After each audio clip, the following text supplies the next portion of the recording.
এক গাঁয়ে ছিল এক গরিব বামুন। বউ আর বুড়িমাকে নিয়ে খুবই কষ্টে শিষ্টে তার দিন চলত। বৌমা, বলি উনুনে তো হাঁড়ি চাপিয়ে দিলে, ঘরে তো দানাটুকুও নেই। ছেলেও তো সেই কোন সকালে বেরিয়েছে, এখন ফিরলো না। আর একটু দেখি, না তো পুকুর ধার থেকে কিছু শাক পাতা এনে সেদ্ধ করে নেব। ওই ওই আপনার ছেলে এসেছে।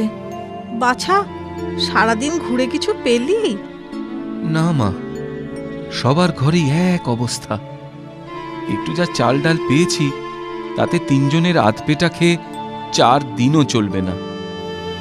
তাই আমি ঠিক করেছি কদিন শহর থেকে ঘুরে আসব।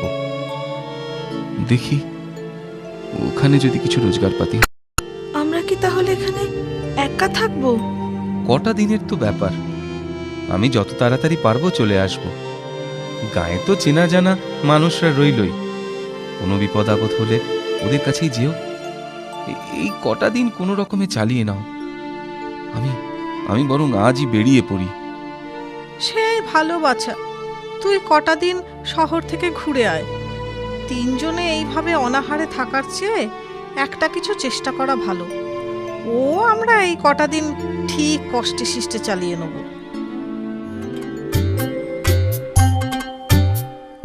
ও মাঝি, ও মাঝি, নৌকা ছেড়ো না। পোটলা পুডলি নিয়ে কোথায় চললে গো ঠাকুর মশাই? শহরে যাচ্ছি গো, শহরে।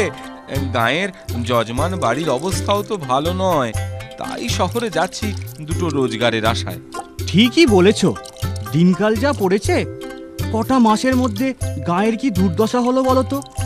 আমি তোমায় বলে দিলাম ঠাকুর মশাই, আমাদের গায়ের ওপর নিশ্চয়ই কোনো শয়তানের দৃষ্টি পড়েছে। কি জানি বাবু, ভাগ্যে কি লেখা আছে। হবে হয়তো। ছেলেটা তো কদিনের জন্য শহরে গেল, তা আমি বলি কি বৌমা, তুমিও না হয় কটা দিন বাপের বাড়িতে ঘুরে এসো। আপনি এখানে একা থাকবেন? দুজনে না খেয়ে কষ্ট করার থেকে এই ভালো। ঠিক আছে মা, আমি তাহলে বেলা থাকতেই বেরিয়ে পড়ি। বামনি গেল বাপের বাড়ি আর বামুন গেল শহরে। এইভাবে কেটে গেল অনেক দিন। এরপরে শহরে রোজগার শেষে বামুন ঘরের পথ ধরে। এদিকে ওই নদীর পাশেই এক শ্মশান, আর সেই শ্মশানেই থাকে এক জাঁদরেল ভূত। মাঝি, সামনে তো শ্মশান, এই পথে কোনো ভয় নেই তো? বামুন ঠাকুর, অত ভয় নিয়ে কি আর নৌকা চালানো যায়? জলে ভয়, ডাঙায় ভয়, আমার তো মনে হয় আসলে মনেই ভয়। তা যা বলেছ। পোটলা ভরা টাকা করি ফিরছে বামুন নিজের বাড়ি। হে হে, পোটলা ভরা টাকা করি ফিরছে বামুন নিজের বাড়ি। এই তো সুযোগ মাথায় এলো, দারুণ মজার ফন্দি। হা উ হা উ হা উ হা উ হা উ হা। থাকবো না আর এই শ্মশানে বাস ঝাড়েতে বন্দি। থাকবো না আর এই শ্মশানে বাস ঝাড়েতে বন্দি। হা উ হা উ হা উ হা উ হা উ হা।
জিনিস নিয়ে মানুষের মতো হাঁটা যায় না।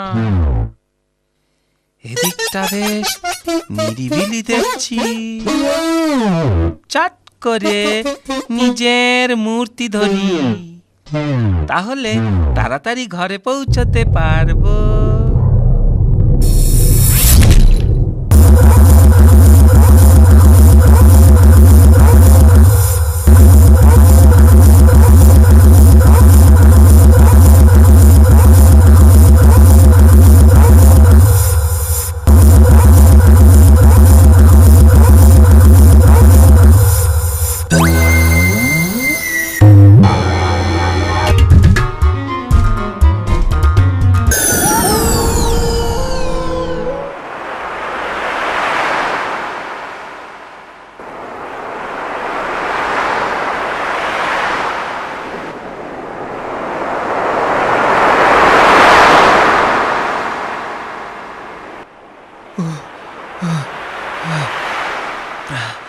যা তুফানের মধ্যে পড়েছিলাম, প্রাণে বেঁচেছি এই ঢের।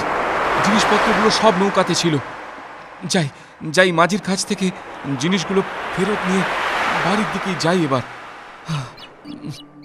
মাঝি ভাই, ও মাঝি ভাই! কি ব্যাপার, হঠাৎ ফিরে এলে যে? আরে আরে আমি নৌকা থেকে ঝড়ের দাপটে পড়ে গেলাম। যা হোক, এখন জিনিসপত্রগুলো দাও দেখি বাপু, বাড়ি যাই। তোমার কি মাথা খারাপ হয়েছে? কখন আবার তুমি নৌকা থেকে পড়ে গেলে? দিব্যি তো নৌকায় বসে এলে, আমার পাওনা করি দিয়ে নিজের পোঁটলা নিয়ে চলে গেলে। তোমার তো এমন স্বভাব ছিল না। এত মিথ্যে কথা ধম্মে সইবে না মাঝি। মিছে কথা আমি বলছি না, তুমি বলছো। পোঁটলা পুটলি নিয়ে গেলে, এখন আবার ফিরে এসে বলছো জলে পড়ে গেছিলে, ফেরত চাইছো জিনিসপত্র। বলি তোমার কাণ্ডজ্ঞানখানা কি হে? বিশ্বাস না হয় একবার আমার গায়ে হাত দিয়ে দেখো না, জামা কাপড় এখনো কি রকম ভেজা। তাজ্জব কাণ্ড, তোমার কাপড় চোপড় তো ভেজাই দেখছি। তা বাড়ি যাবার পথে পা হড়কে পুকুরে পড়ে গিয়েছিলে নাকি? মোলো যা, এই মাঝির পোতো দেখি কিছুতেই বিশ্বাস করে না। ভালো হবে না বলছি মাঝি, ভালো হবে না মাঝির পো, ব্রাহ্মণের সাপ লাগবে। তোমার সাপ সাপান তো রাখো দেখিনি। যাও যাও, এবেলা বাড়ি যাও। হ্যাঁ হ্যাঁ, তাই যাচ্ছি। তবে জিনিস ফেরত নিতে কিন্তু আমি আবার আসবো, এই বলে দিলাম।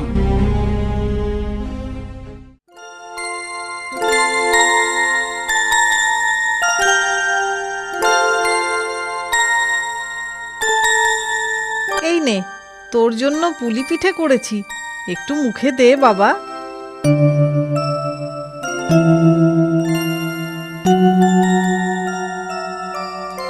ভালো কথা, বৌমার যাতে অসুবিধে না হয় তার জন্য ওকে বাপের বাড়ি পাঠিয়েছি। তুই এসেছিস, এবার বৌমাকে আসার জন্য খবর পাঠাবো। এই সময় বাইরে বামুনের গলা শোনা যায়। মা, তোমরা কোথায় সব? গেলে কোথায়? কি কি কি ব্যাপারটা কি? এসব কি অদ্ভুত কাণ্ড? ওই লোকটা কে? চেহারাটা তো একদম আমার মতো। এ কি অনাথ সৃষ্টি!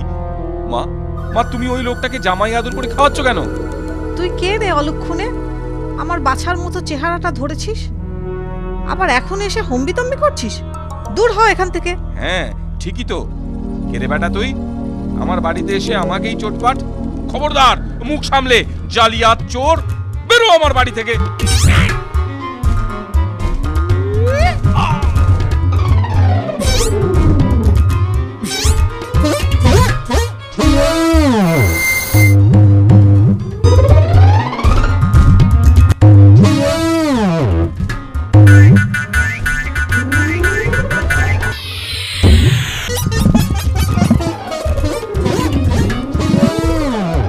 নিজের মা আমাকে চিনতে পারছে না। কি করি আমি এখন? ওই তো রাজপ্রাসাদ। যাই, রাজামশাইয়ের সাথে গিয়ে দেখা করি, উনি যদি কোনো বিহিত করতে পারেন। এর নাম হই রাজামশাই। বড় বড় মুশকিলে পড়ে আপনার কাছে এসেছি। কি মুশকিল শুনি? আমি কদিনের জন্য বাইরে গেছিলাম, বাড়ি ফিরে দেখি আমারই মতো দেখতে একটা লোক এখন আমার বাড়িতে রয়েছে। গায়ের লোকজনও আমাকে চিনতে পারছে না। আপনি এর একটা বিহিত করুন রাজামশাই, এমন ব্যবস্থা করুন যাতে ওই জালিয়াতটা সাজা পায় আর আমি আমার নিজের বাড়িতে ফিরতে পারি। এ তো বড় অদ্ভুত কথা, এর আগে এমন কথা তো শুনিনি। মন্ত্রী, এই বামুনের বাড়ি থেকে সেই ভেকধারী বামুনকে এখনই ধরে নিয়ে এসো। রাজার হুকুম মতো সেপাইরা গিয়ে বামুনের বাড়ি থেকে বামনরূপী ভূতকে ধরে নিয়ে এলো রাজসভায়। এ কি তাজ্জব ব্যাপার, দুজনকেই দেখতে অবিকল একই রকম। কে যে আসল আর কে নকল বোঝা ভারী মুশকিল। আপনি একটা বিহিত করুন রাজামশাই, ওই জালিয়াতটা আমার বাড়ি বসে আছে আর আমি রাস্তায় রাস্তায় ঘুরছি। আমার মাও আমাকে চিনতে পারছে না। ওর কথা একদম বিশ্বাস করবেন না হুজুর, আমি সুখে রয়েছি তাই বেটা সহ্য হচ্ছে না, উল্টে আপনার কাছে নালিশ জানাতে এসেছে। তোমাদের মধ্যে কে আসল লোক এই বেলা সত্যি কথা বলো, পরে যখন আমি জানতে পারবো তখন রাজাকে মিথ্যে কথা বলার জন্য তোমরা কঠিন শাস্তি পাবে। আমি সত্যি কথাই বলছি হুজুর, কোনোদিন অধম্য করিনি, মিছে কথা কেন বলবো? আমি একদম সত্যি কথা বলছি হুজুর, আমার বাড়িতে এসে ও উল্টে অশান্তি পাকাচ্ছে। বিশ্বাস না হয় আপনি আমার মাকে কিংবা নৌকার মাঝিকে জিজ্ঞেস করে দেখুন। রাজামশাই, ওর কথায় আপনি একদম বিশ্বাস করবেন না। আমার মা কিংবা মাঝি ভাই আমাকে চিনতেই পারছে না, কারণ দুজনের চেহারাটাই যে একরকম। আর ওই জালিয়াতটা আমি শহর থেকে ফেরার আগেই আমার বাড়িতে ঢুকে বসে আছে, তাই বাড়ির লোকেরা চিনতে পারছে না। কিন্তু কিন্তু আপনি আমার কথা বিশ্বাস করুন হুজুর, আমি আসল লোক। বড়ই জটিল ধাঁধা, মীমাংসায় পৌঁছানো সহজ কথা নয়। অনেক চিন্তা ভাবনা করে তবে এ সমস্যার বিহিত করতে হবে। আচ্ছা বামুন ঠাকুরুন, তোমার ছেলে কি খেতে ভালোবাসে বলো তো? কে? আমার নগেন? নগেন মিঠাই খেতে খুব ভালোবাসে। বেশ, তাহলে এক কাজ করা যাক, বড় বড় দুহাড়ি মিঠাই দুজনকে দেওয়া যাক। যে বেশি খেতে পারবে সেই হচ্ছে আসল বামুন।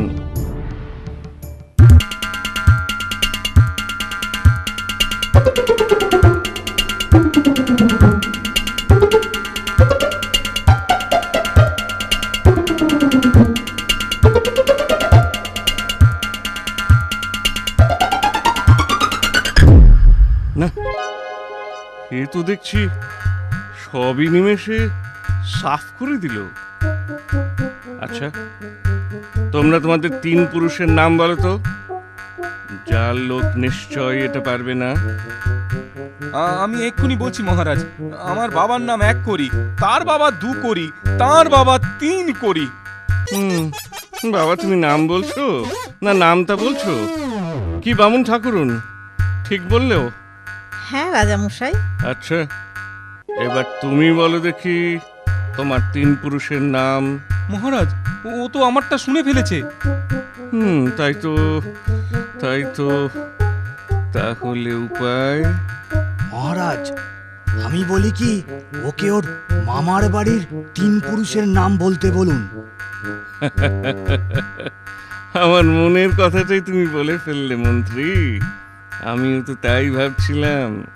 হ্যাঁ বলো, তোমার মামার ঘরের 3 পুরুষের নাম বলো। মামার বাড়ির 3 পুরুষের নাম? শ্যাম, ঘনশ্যাম আর রাধেশ্যাম। মহারাজ, এও তো ঠিক বললো দেখছি। কি যে হচ্ছে আমি তো কিছুই বুঝতে পারছি না। মহারাজ, আমি এদের দুজনের সমস্যার কথা শুনেছি। বড় জটিল সমস্যা, তাতে কোনো সন্দেহ নেই, কিন্তু আমি একটা উপায় বাতলাতে পারি। বলো রাজকুমার, কি উপায়? উপায় আছে মহারাজ, আপনি যদি আদেশ করেন আমি প্রমাণ করে দিতে পারি এদের মধ্যে কে আসল আর কে নকল। ঠিক আছে কুমার, তুমি বিচার করো। পেয়াদা, একটা মুখ বন্ধ করা সরু পাত্র নিয়ে এসো তো। এই যে, এই আমার হাতে যে পাত্রটি দেখছেন, একমাত্র এরই মাধ্যমে রহস্যের সমাধান হবে। দুজনের মধ্যে যে এই পাত্রের ভিতর ঢুকে আবার বেরিয়ে আসতে পারবে, জানবো সেই আসল বামুন।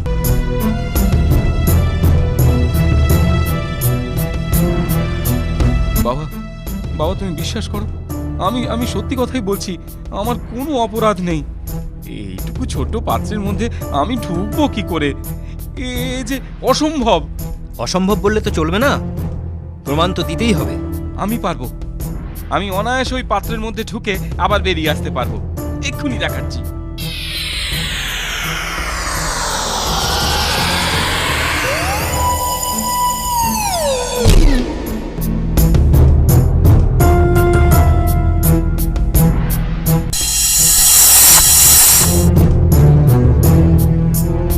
মহারাজ, ওই ব্রাহ্মণই সত্যি কথা বলছেন, উনি আসল লোক।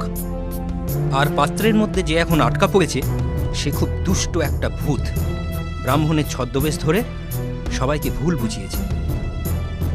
যান ব্রাহ্মণ, এই পাত্রটি নিয়ে নদীতে ফেলে দিন, যাতে ও আর কোনো দিন ফিরে আসতে না পারে। বামুনের বাড়িতে বামুনের মা তাকে জামাই আদর করে খাওয়াচ্ছে আর পাখা দিয়ে হাওয়া করছে। কি ভয়ঙ্কর কাণ্ড! নিজের ছেলেকেই আমি চিনতে পারিনি, আর ওই বেটা ভূতকে কিনা আমি গোগ্রাসে গিলিয়েছি।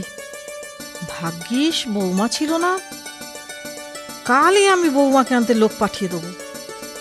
আহা, বাছার আমার এই কদিন একটুও যত্ন আত্তি হয়নি। ঘাট হয়েছে ঠাকুরমশাই, কত আকথা কুকথা বলেছি, ক্ষমা করে দেন। বেটা ভূতকে যে শেষ পর্যন্ত গাঁ থেকে তাড়ানো গেছে এই ঢের। আর কখনো সন্ধেবেলা শ্মশানের পাশ দিয়ে নৌকা বাইব না, এই বলে রাখলো। এরপর আর কোনো অভাব, অভিযোগ, অশান্তি রইল না। বামুন তার পরিবার নিয়ে সুখে ঘর সংসার করতে লাগলো।